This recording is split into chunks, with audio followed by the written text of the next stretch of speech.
Night City runs on power. Not just the power of corpse, but street power. The kind that bleeds, hustles, and fights for survival. These are the 10 gangs that rule the criminal underworld of Night City. Maelstrom. Back in the early 2070s, Maelstrom was just another booster gang who were tech scavengers trading stolen implants and military-grade chrome.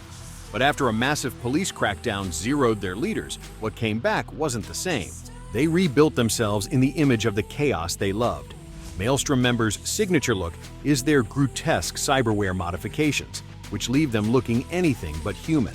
They follow the philosophy that the flesh is weak and chrome is power, often riding the edge of cyberpsychosis.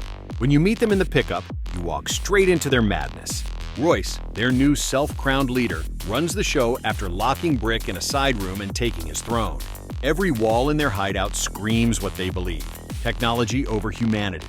Their territory is Watson's North Side, and their business is everything from cyberware theft to black market mods and hostage experiments.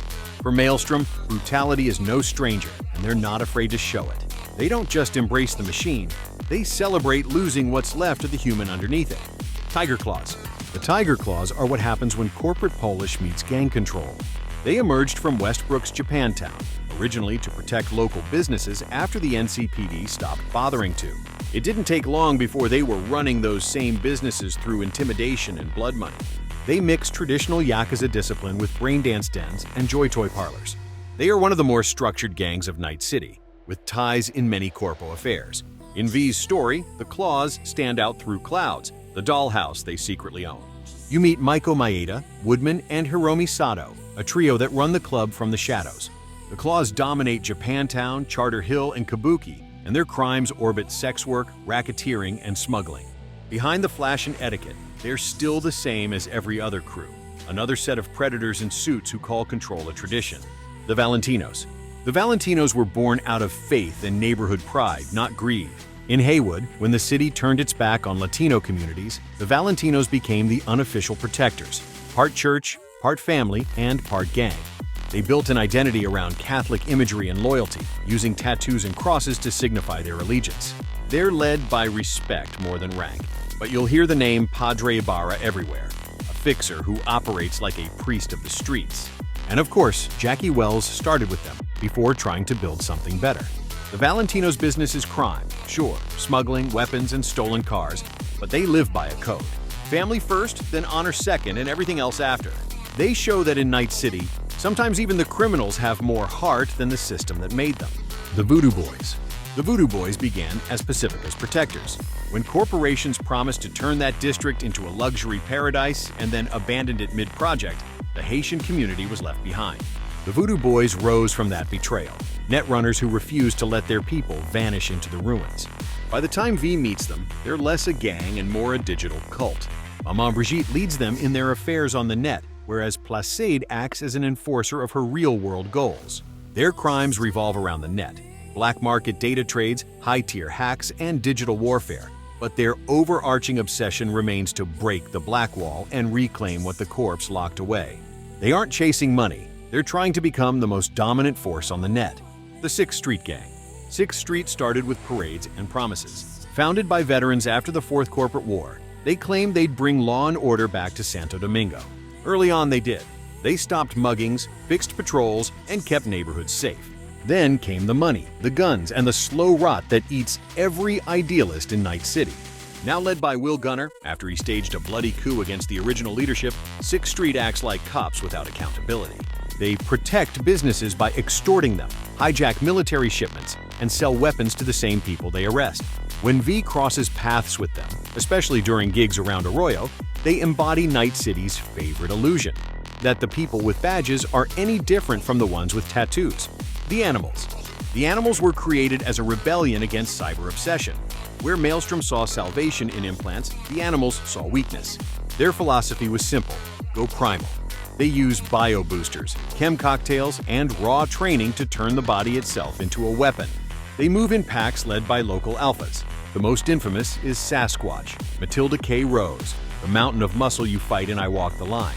The chrome she sports only enhances her strength and human abilities. They operate mostly in Pacifica, hired as muscle for other gangs or core. You'll see them running fight clubs, guarding illegal facilities, or testing new bioenhancers. The Mocs. The Mocs began not from greed or power, but from grief. When Lizzie Borden, the owner of Lizzie's Bar, was murdered protecting one of her girls from the tiger claws, her friends didn't call the cops. They picked up weapons. Under Susie Q, the Mocs transformed into a loose collective of joy toys, dolls, and outcasts determined to keep each other safe. Their home base, Lizzie's Bar in Kabuki, is more sanctuary than stronghold. They don't run turf wars or trafficking rings. Their crimes are mostly self-defense and black market protection work, keeping clients and predators in check. The Mocs aren't trying to own Night City. They're just trying to survive it without losing what little humanity the city forgot to steal. Wraiths. The Wraiths are an example of what happens when nomads lose everything. They were once part of organized clans, but after betrayals and exile, they turned feral, becoming the most feared Raffen Shiv in the Badlands. Their founder is long gone, but names like Nash and Dogkiller define their legend.